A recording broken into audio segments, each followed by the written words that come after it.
On est là aujourd'hui pour les besoins de l'atelier régional sur le processus d'installation des CEP au niveau des associations. Donc, CEP, c'est les services de suivi, évaluation, prévision au niveau de la FONCS. Alors, après un long parcours, la FONCS a constaté que le CEP, comme il a toujours été à réformer et à consolider au niveau de la FONCS, mais aussi au niveau des associations membres de la FONCS. Donc, suite à un long processus de réflexion au niveau national, on est arrivé à un premier temps de restitution, qui est la restitution même de la prise de conscience au niveau du conseil d'administration pour validation. Après cette validation, donc, on est retourné en comité de pilotage élargi, où on a essayé de voir techniquement comment est-ce qu'on va s'y prendre.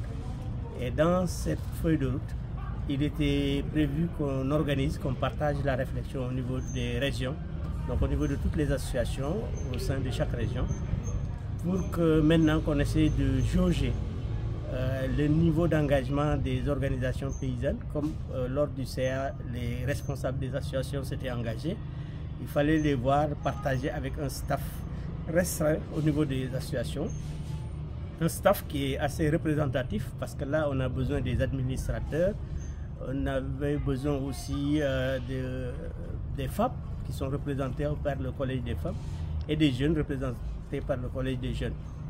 Donc ici à Diourbel, c'est dans ce schéma qu'on est engagé là-dessus, et le choix de l'URAP pour organiser cette action était retenu et accepté par ses pairs pour qu'on se retrouve ici. Alors, la motivation était que, c'est vrai, suivi, évaluation, prévision, il y avait des balbutiements au niveau des associations. Certains avaient commencé des choses assez nettes, mais à un moment on a vu que il y a eu un relâchement. Les gens n'ont pas su l'intégrer de façon complète. Et maintenant, nous avons engagé un processus de réflexion pour revenir sur l'importance du CEP, et chose qui a été très intéressante parce qu'ils ont même partagé, les participants. Ils ont dit qu'ils avaient une compréhension du CEP, et ils se sont rendus compte qu'elle n'était pas harmonisée. Et ils se sont rendus compte que les organisations aussi n'étaient pas dans le même niveau d'engagement en matière de CEP. Mais le constat important qu'on a pu faire, c'est que nous nous sommes rendus compte qu'au niveau de chacune de ces associations, même s'ils ne sont pas au même niveau de réalisation, nous savons que de la matière est là. Chaque association a aujourd'hui les éléments qui peuvent constituer la matière pour mettre en place un système de suivi. Donc voilà un peu ce qu'on a pu vivre ici.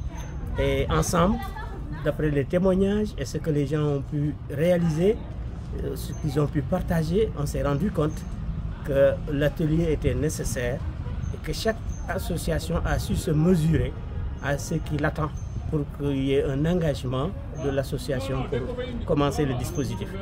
Et comme la FONCS avait déjà pris des engagements pour accompagner les associations à consolider ce qu'ils ont, pour être dans le système de suivi et évaluation, les associations aussi ont consolidé ce qu'ils ont trouvé être leur engagement pour rentrer carrément dans le processus CEP.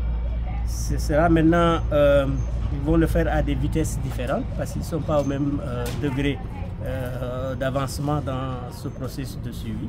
Mais quand même, ce qui est intéressant, c'est qu'ils savent qu'ils doivent s'engager dans ça et que le faire ne fera que consolider ce qu'ils sont en train de réaliser.